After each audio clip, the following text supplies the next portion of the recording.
tonight on CBC Vancouver News.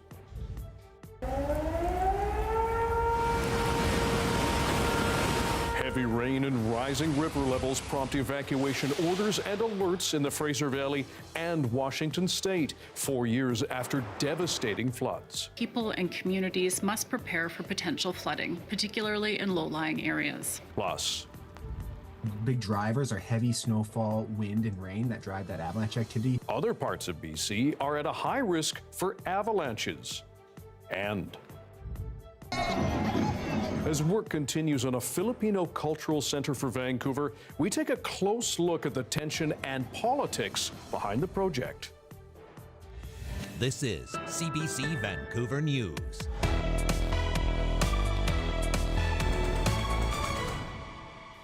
Good evening, I'm Dan Burritt. Thanks for joining us. Heavy rain has been soaking BC's south coast, triggering evacuation orders, alerts, and a local state of emergency in the Fraser Valley. A flood warning is in effect for the Sumas River, including Washington State's Nooksack River. The CBC's Keir Junos is in Abbotsford, a city battered by the devastating floods of November 2021. Keir, first of all, what is the latest on evacuations there? Dan, here in Abbotsford, it's just alerts so far, evacuation alerts for some folks living out here in the low-lying areas of the Sumas Prairie and also in Claiborne Village. The actual evacuation orders in the Fraser Valley are all the way out in Chilliwack at 8 properties near the Chilliwack River.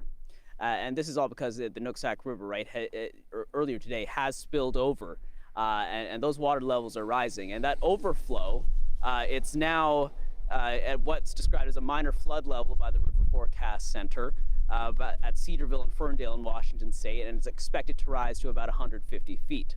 Now, the River Forecast Center says that's a level that we last saw during the November 2021 flood event in Cedarville, and a similar flow forecast as the 1990 flood event. Now, obviously, that's a very scary suggestion, but we've got to keep in mind there's a lot of different factors at play here, and we've reached out to officials about exactly what they mean by that. What I want you to listen to, what I want you to listen to here now is just before 4 p.m. the first flood sirens across the U.S. borderline in the city of Sumas. We heard those play over the air waves here just before 4 p.m.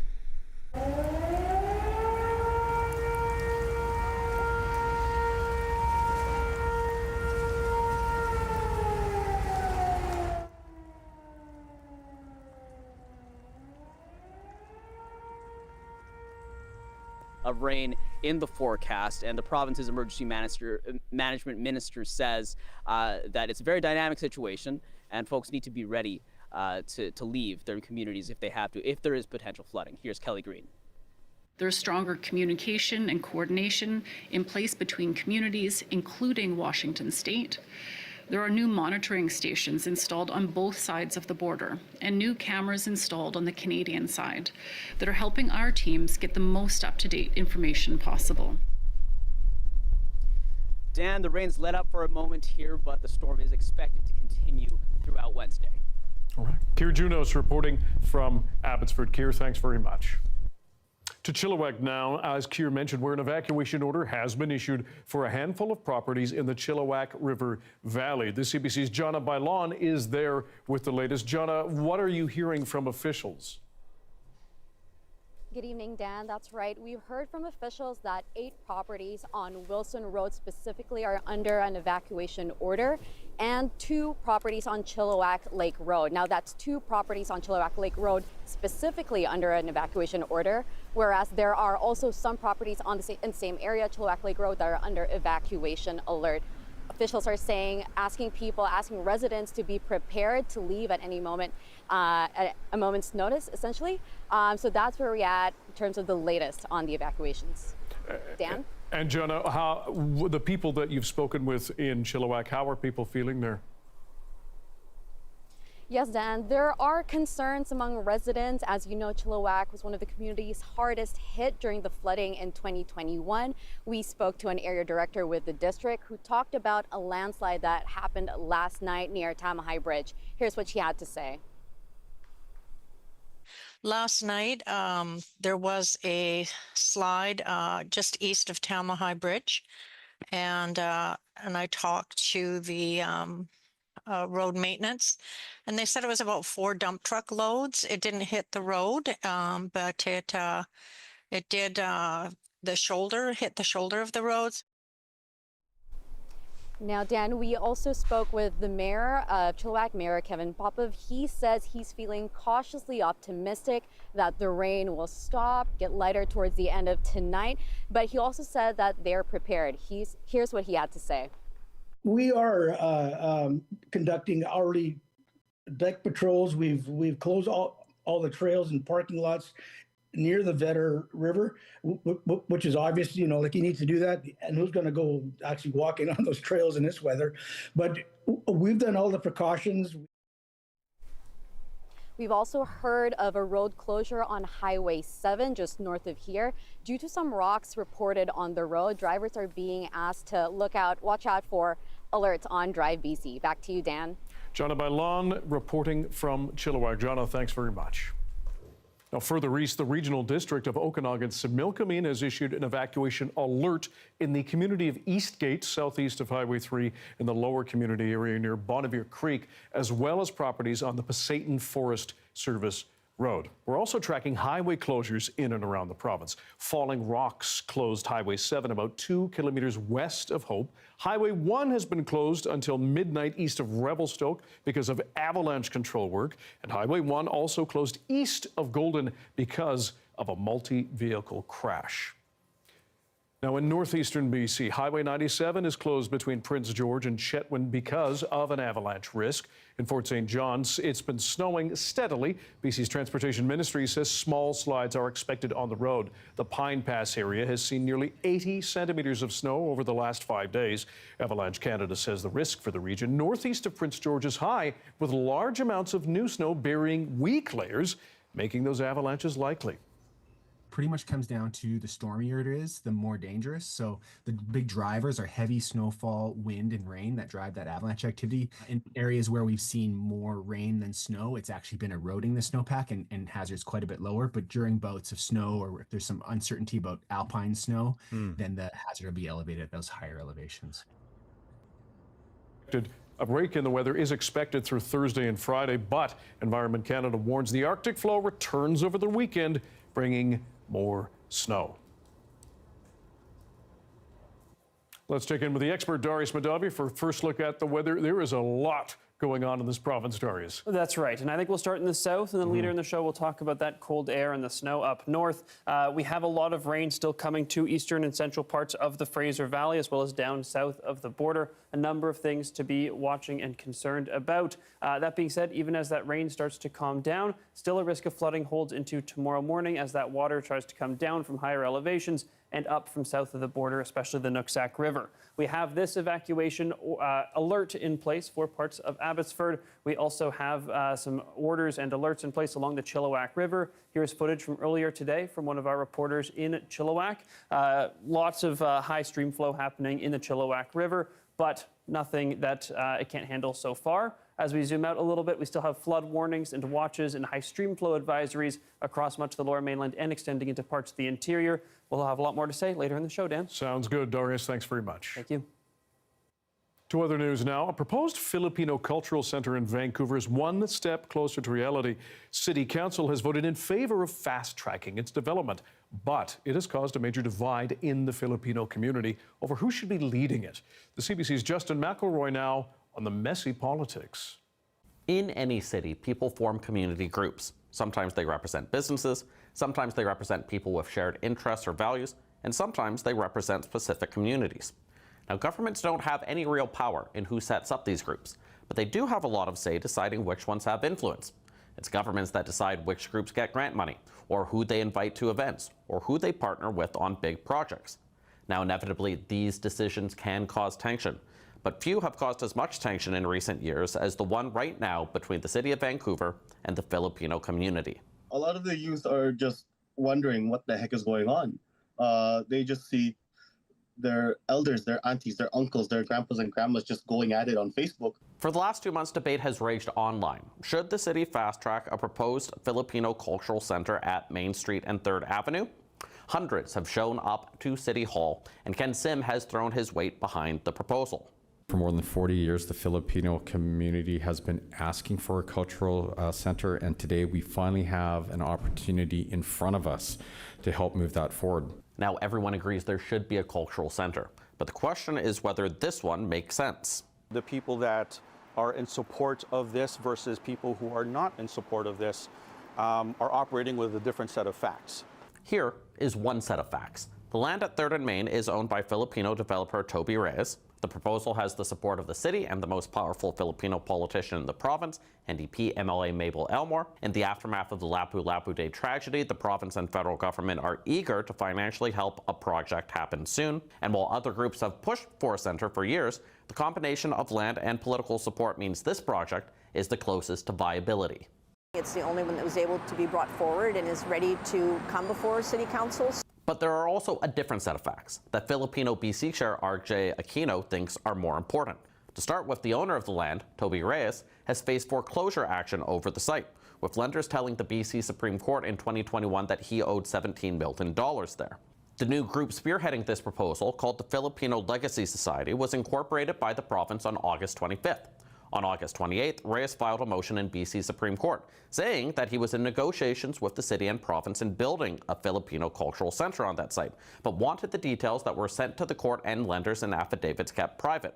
Now, publicly, Reyes says he has been working to pay off those debts, and he's confident the remaining issues will be dealt with. Meanwhile, Filipino BC was one of 2 other groups working for their own proposal for a cultural center on pieces of land in South Vancouver. In 2024 and 2025, they were meeting every quarter with City Council. And in the aftermath of the Lapu-Lapu Day tragedy, they were the lead local group for fundraising efforts. So what happens for them not to be involved with this project? But after the concert was ultimately postponed, then yeah, the lines of communication shut down, and we didn't have the same relationship as we did before.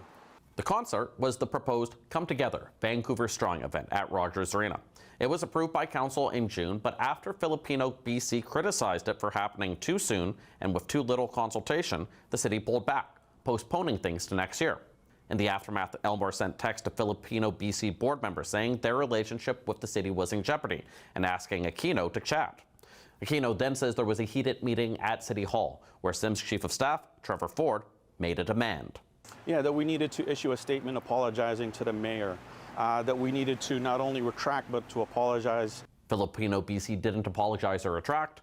A week after that meeting, their quarterly meeting with council was canceled, and they haven't met since. Months later, the city championed the new proposal by Filipino Legacy Society. If the breakdown of the relationship triggered this set of events, I don't know about that, but the timing seems a little fortuitous. Ford admits he did ask for an apology to the mayor, but argues Filipino BC made a number of inaccurate comments about a lack of consultation in the months before and after that led to the breakdown of this relationship. He says the endorsement of the Filipino Legacy Society project is separate from that conflict. And while Elmore didn't comment directly on her text messages to Filipino BC board members, she says she provides advice to all sorts of groups all the time. But right now, there's one project that's ready to move forward. And we've said we will consider all options, right, equally.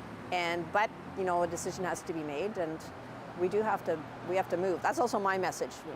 Wednesday's vote on the project won't give it the green light because it doesn't involve rezoning. The province and federal government still have to provide funding as well. Hopefully, as Christmas comes, and Christmas is a big thing in the Filipino community, as we, I hope that we can all be friendly again and share a meal together, but one can only pray. Everyone wants a cultural center. Whether everyone in the community will come together after Wednesday's vote is another question entirely. Justin McElroy, CBC News, Vancouver. As we can see, building a cultural center comes with plenty of challenges, but what does it take to get one over the finish line? Arjana Bailon put that question to the leaders of 2 other cultural organizations in the city. These are the people who showed up on the weekends. Here at the Italian Cultural Center, a hub for food, community, and celebrations, a photo of the men who built it by hand. Whatever expertise they had, they brought to the table, and they walked onto the site. The work took 3 years. 13 of our societies, regional societies, that represent separate areas of Italy, came together to form a society so that they could initiate the build. Once it got started by the community, then the province gave money and the city gave land. But for another cultural space, it was the other way around. I tend to start the story with the fact that in 2017, the provincial government, then Premier John Horgan, made a commitment to saying that the province would commit to establishing first ever Chinese Canadian Museum. From there, members of BC's Chinese community formed a group. The working group basically then went about to hear from people about, what are the aspirations? What do you think about Chinese Canadian Museum? What would you like to see in it? The search for a site began in 2020, and 3 years later, the museum opened its doors. I think it gets built by an initial vision. Still, this expert says there needs to be collaboration. It's very much not only a single leader, but then it's also how a group of individuals come together. That togetherness, key to getting things done. Italians, we're a little loud. We like to have our own way, all of us. So sometimes resolution of conflict is really coming to a compromise. The obstacles considered worthwhile. This is the story of our parents, right? They came here, didn't know the language, didn't know the culture, didn't come with much, but have achieved an awful lot in one generation. It's a story shared by many diaspora communities, where building a cultural center is only one chapter. Jonna Bailon, CBC News, Vancouver. A man is in critical condition after his RV went up in flames. Coming up, a warning from fire chiefs on the potential dangers. Stay with us.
A senior in Nanaimo is in critical condition in hospital after his RV caught fire. The man was airlifted to Victoria General with serious burns.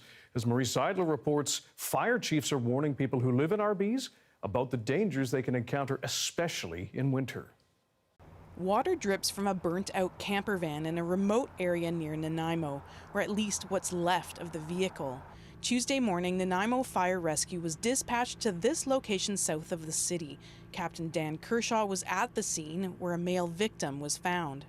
He appeared to have burns to a majority of his body. I don't know the severity.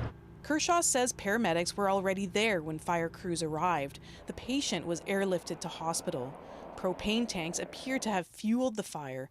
Rural Fire Chief Bruce Green with the Comox Valley Regional District says incidents like these are all too common. In the Comox Valley and Camel River area, since October of 2023, there's been over 20 RV fires, and unfortunately 3 of those have resulted in people dying. Green says RVs are not meant to be lived in full-time, and doing so comes with lots of hazards. The district's fire department recently issued a warning for those who do anyway. Caroline James has been living in her RV for the past 5 years. Financial circumstances during COVID brought her here with her husband. She says ongoing maintenance and using the right equipment can make living in an RV safer. Most of the problems are people who've never lived in trailers before and don't understand that. So we kind of have an unofficial buddy system that any newbies that arrive, we keep an eye on them and show them how things work around here. James says a fire also happened here at the Maple Pool campground in Courtenay a couple of years ago, but neighbours kept the damage from spreading. I think the most important thing here is community and neighbours, and keep an eye on things. You know, keep an eye on your neighbour.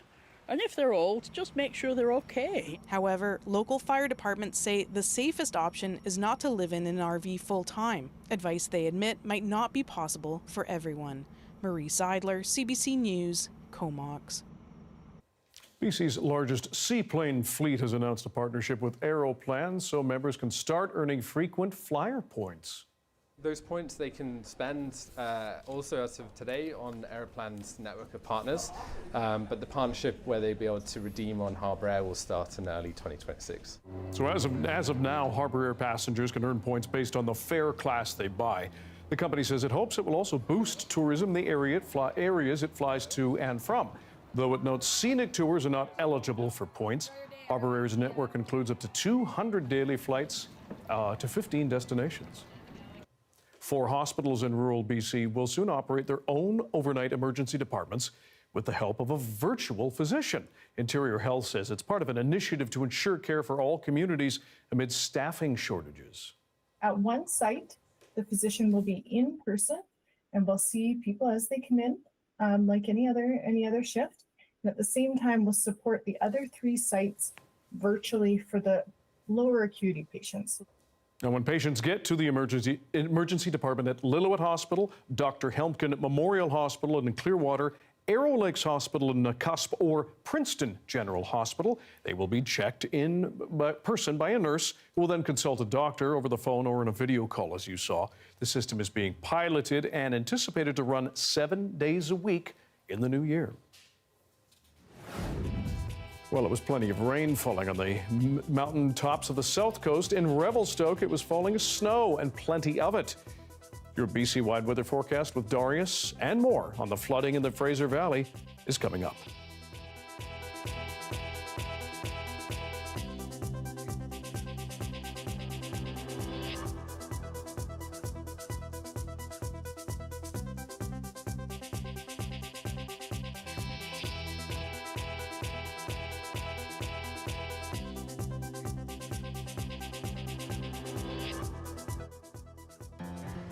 I'm Stephen Quinn, and I love living here in Vancouver, BC. It's a city with world-renowned beauty, but it's not all sunshine and rainbows. In our new daily podcast, This is Vancouver, we're exploring the diverse range of issues and stories in this city, the good, the bad, and everything in between, as told by the people who live it every day. Don't miss This is Vancouver, available wherever you get your podcasts, and I'll talk to you soon.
A top U.S.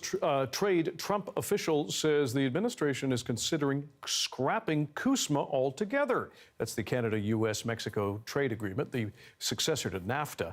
Katie Simpson now on why this may be a threat or simply an opening gambit in negotiations.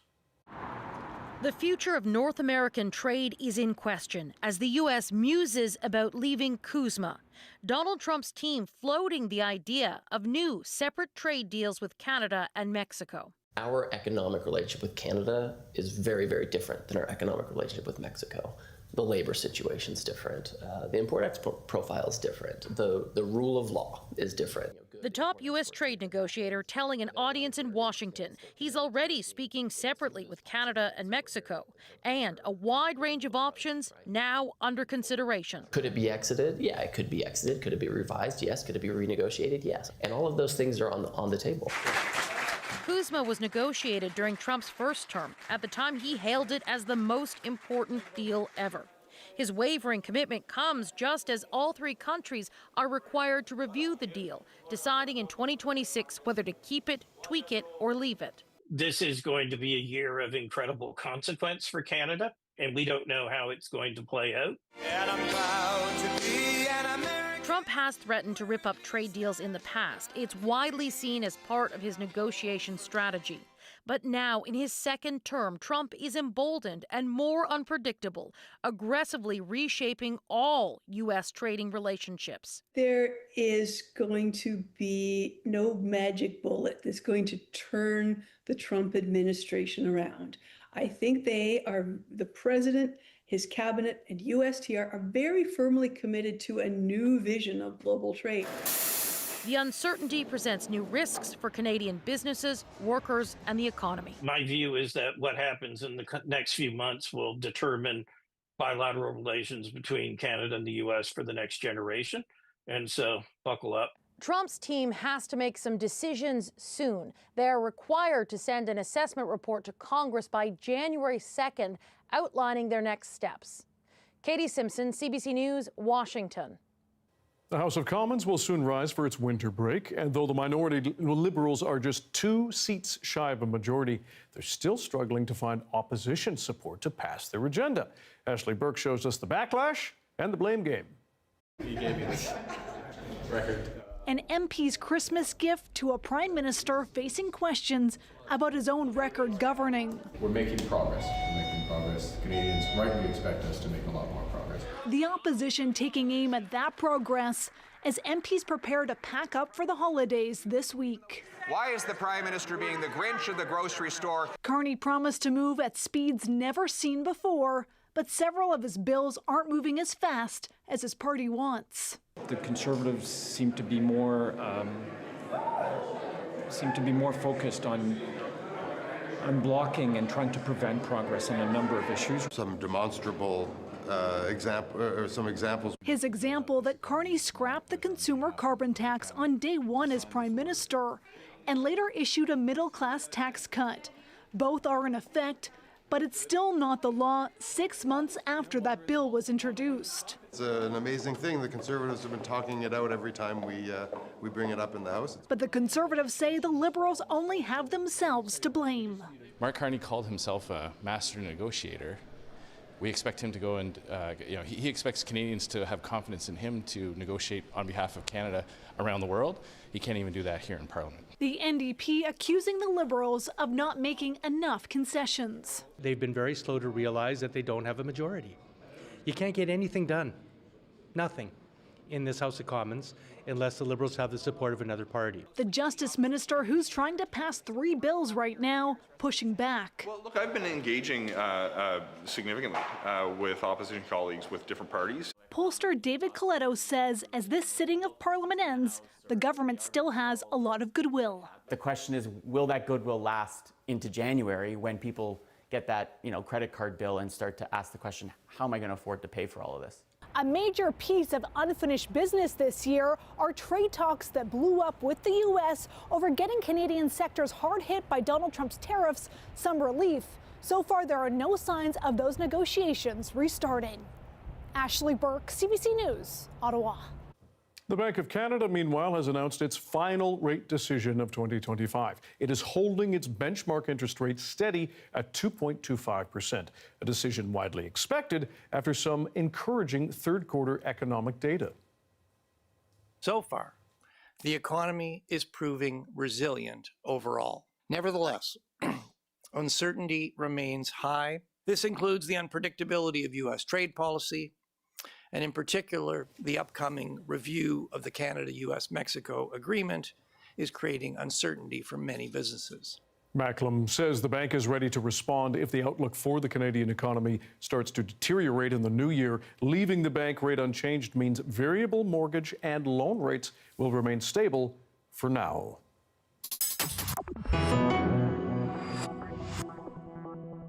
A BC doctor has come a little closer to fulfilling his childhood dreams of becoming an astronaut. He's part of a team that is researching how anesthetic behaves in space. They did their research in France, where Dr. Matthew Turnock was able to experience microgravity for the first time. Have a look. Wow, that is intense. Their lab, the Airbus A310-0G, is the world's largest gravity-free aircraft.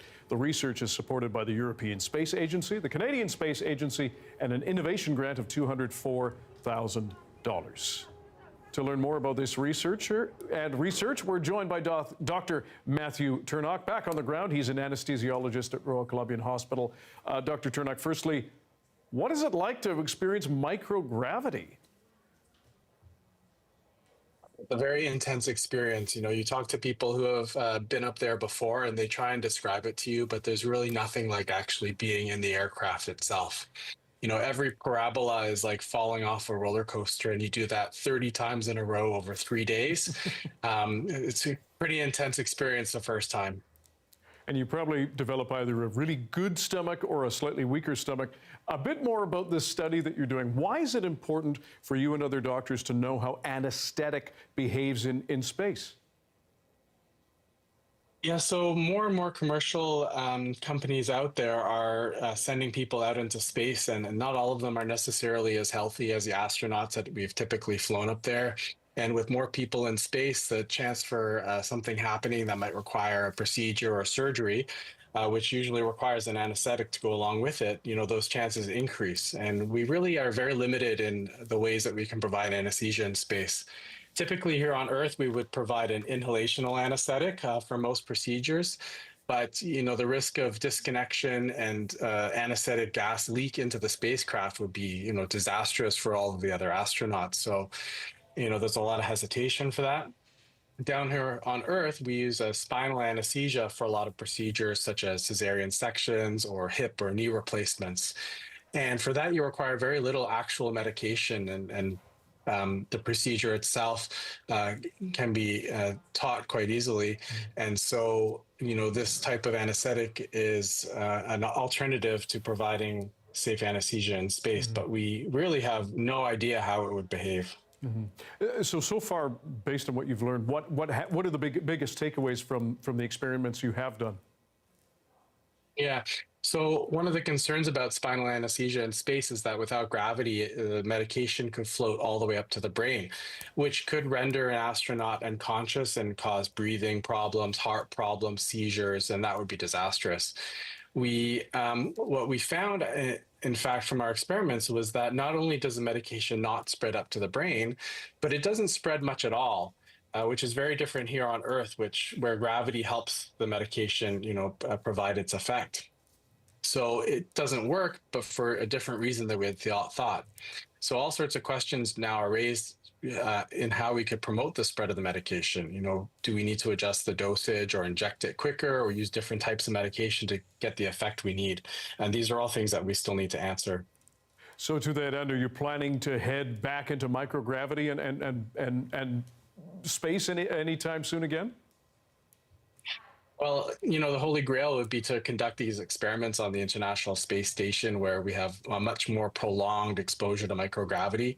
But we're very fortunate that the Canadian Space Agency grant lasts for 2 years. So there's certainly opportunity to go back up there and refine our model and answer some of the questions that were raised the first time we were up there. Right. Dr. Matthew Turnock, anesthesiologist at Royal Columbian Hospital. We appreciate your time and your expertise. Thanks for sharing it. Thank you very much. Beloved Canadian children's author Robert Munsch is promising dozens of books after he dies. A CBC News exclusive interview next.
He is a beloved Canadian author who spent decades writing children's books. But Robert Munsch is now 80 years old, living with Parkinson's and dementia, and has recently been approved for medical assistance in dying. In a new exclusive interview with CBC's chief correspondent Adrian Arsenault, Munsch spoke about that decision and a plan for new stories to come out after he dies. Here's part of their conversation. You are a bum. This is how Robert Munsch says he likes to think of himself, especially these days when life looks so different. I dream I'm on stage, a big audience. Is that a good place for you to be? Yes. When things are bad, that's the place I retreat to. To be fair, things have been bad for a bit. The best-selling Canadian children's author has dementia and Parkinson's disease and has been approved for medical assistance in dying. When the time comes, he says. And he says that's not now, hopefully not soon. Besides, he has a plan for his fans that he's sharing for the very first time. There are more books on the way. There's about 50 stories. Not all of them are going to make it. Yeah. But when I'm dead, they'll still be putting out Robert Munsch books. His publisher confirms if all goes to plan, 1 book a year will be released after his death. That could mean decades more Munsch. Much of his archives, awards, pictures from kids, all of the dozens of books like Love You Forever and Mortimer are heading to the Guelph Public Library near his home. This man who's thoroughly enchanted kids with stories of monsters and children asserting control over their own lives knows he's confronting an untamable monster. People say, "How are you doing?" I say, "Fine." Mm-hmm. I'm not fine. You're not fine. What does not fine really mean for you? Well, I fall down. I forget words. I can't open anything. There's all these little things that you take for granted. In your brain, what does it feel like? Okay, in my brain, the stories are all stacked. They're locked. Everything else is up for grabs. I can't trust the rest of my thinking. But the stories are your friends. The stories are my friends. I feel that I've got a strong hold on them. And when I try to tell them, it's like I've always told them. We'll lose that eventually, but they're okay now. He is too. Has the love of his wife and children, lots of laughter. And if you happen to be worried about him, here's what he wants you to know. Don't worry, I'll be okay. No matter what, right? Yeah. Adrienne Arsenault, CBC News, Guelph, Ontario. And you can stream Adrienne's full interview with Robert Munsch right now on the National's YouTube page or wherever you stream CBC News, and watch it tonight on the National on CBC Television at 10 p.m. Pacific. The weather update is brought to you by BC Cancer Foundation. Give today to bring more progress and possibilities to patients and their families. Your donation changes everything.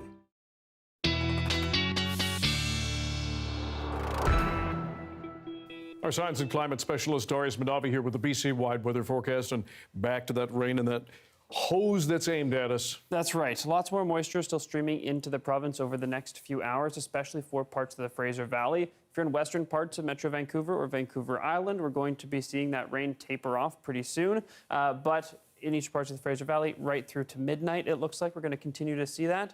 Now, if we zoom out a little bit more, the atmospheric river that is feeding in is going to move off of the coast as we get into tomorrow. We may then see, as we get into Friday, another plume of it graze parts of BC, but the rain not expected to be as intense there, or where we do see the heavier rain, likely going to be north of where we're seeing it right now. So spreading it out a little bit, which is good, but still keeping a very close eye on parts of the Fraser Valley as we do continue to see that heavy rainfall. Lots of snow also coming to many of the mountains. Freezing levels have been fluctuating a bit, but they've come back down a little bit now. We will likely see them come back up towards 2,000 meters, though, as we get into the weekend.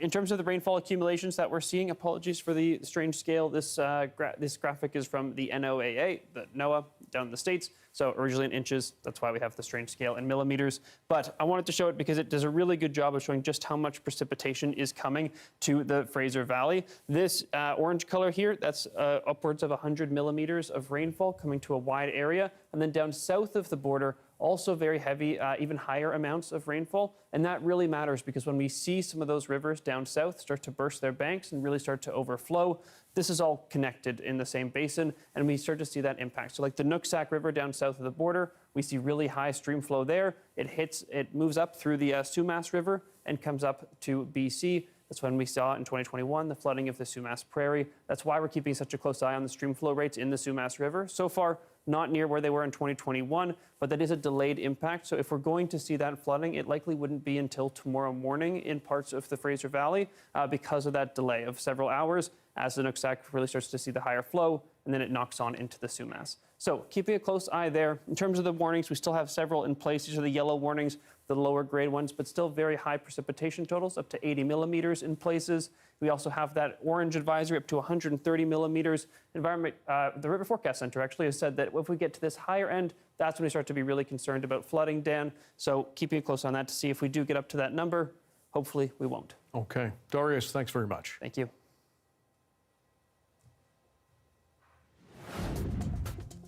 They're lovely star-shaped decorations bringing light in a time of darkness. Coming up, we dive into the Filipino tradition of paroles, how they're made, who makes them, and their place in Filipino culture. You'll want to see this.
Hi, I'm Amy Bell, and this is your CBC Inbox.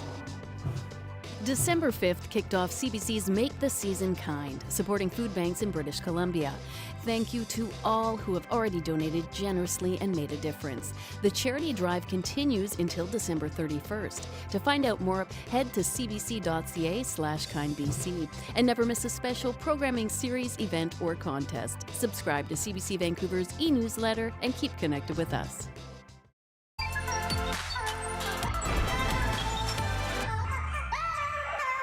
They're called paroles, star-shaped and running the gamut from the simple to the very ornate. If you take a look at windows across BC, you might see them glowing in the dark. In this story, we introduce you to two parole makers who speak about the ornament's place in Filipino culture. Paroles symbolizing hospitality, hope, guidance, and the triumph of light over the darkness. That's what the parole means to us. My name is Raymond Maliwat. I'm an artist and I live in Vancouver. I migrated here 2002. I'm mostly doing multimedia art using a found object. As an artist, parole is a dynamic sculpture and symbolizes hope and love for everybody. Parole is derived from Spanish word parol, means lantern. And it is an ornament lantern display during Christmas season. The tradition of parol dates back from Spanish colonial practice carrying light during the Christmas novena. The majority of the Filipino are Catholic, and parol hold religious and cultural importance representing Star of Bethlehem. Parol is central to the Filipino Christmas as the Christmas tree in the Western culture. Dumating yung Pasko, pag nakita mo yung parol, nararamdaman mo na, uy, ang saya-saya, ito na yung bear. The Filipino Christmas starts in September. Everybody starts decorating. They put it out so early, and some of them, we don't even take it down. Hi, my name is Hercules. Most of my friends call me Herc. I started making pearls when I was young, like maybe 7 or 8. In the Philippines, we make our own things, like our own toys, and so everybody has to get crafty, and this is one of the crafts that we learned. So this template is just basically you just follow the lines, and then you get the shape of the star.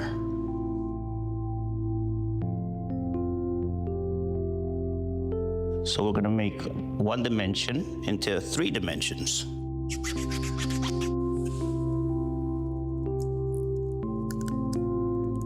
Traditionally, it's bamboo and some manila paper is what we call it. This very thin wrapping paper. Well, bamboo is very important because there is a metaphor of bamboo. When it goes down, there's a heavy rain or typhoon or whatever, and after that, it goes up again. So that's why the bamboo is very important to Filipino. And aside from that, it's the easiest way to, forming parol. Sometimes it takes a lot of patience to put it all together. The first years that I was doing this, it took me like hours to build one. But it's gotten a lot faster over the years. I was asked to help out with a display at the City Hall here in New Westminster. I probably built about 20 paroles, and they're big, they're huge. I thought it was cool because I never get involved with stuff like that in the community. And since then, I'm more and more involved with doing stuff in the community. A lot of the paroles now we buy them. Not too many people make them. I don't think they do. If they do, that's something special because parents are showing their kids the old traditions that we used to have, and doing that is a good thing.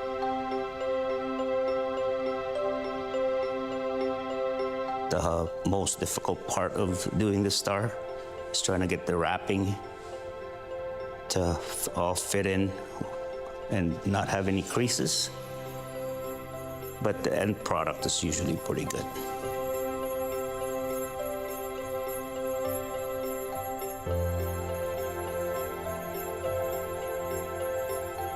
So, looks something like that. For Filipino in Canada, the parol served as a way of maintaining cultural identity and stay connected to their roots. Lalong-lalo may mga born dito. Matuto sila kung saan sila nagsimula at saan sila nanggaling. Yun ang napakahalaga. So what's this? It's like a star. You want to touch this? It's parol. Yeah. Yeah, look. Let me feel the bumps. Yeah. Yeah, bumpy. Those are shells. Wait. Okay, turning on on. Ang parol ay napakasaya pagka nakita mo, lalong-lalo na nagniningning yung mga ilaw sa harapan ng bahay. sumasaya ka, nawawalan ka ng problema. So, yun yung symbolic ng bear at parating na yung parol.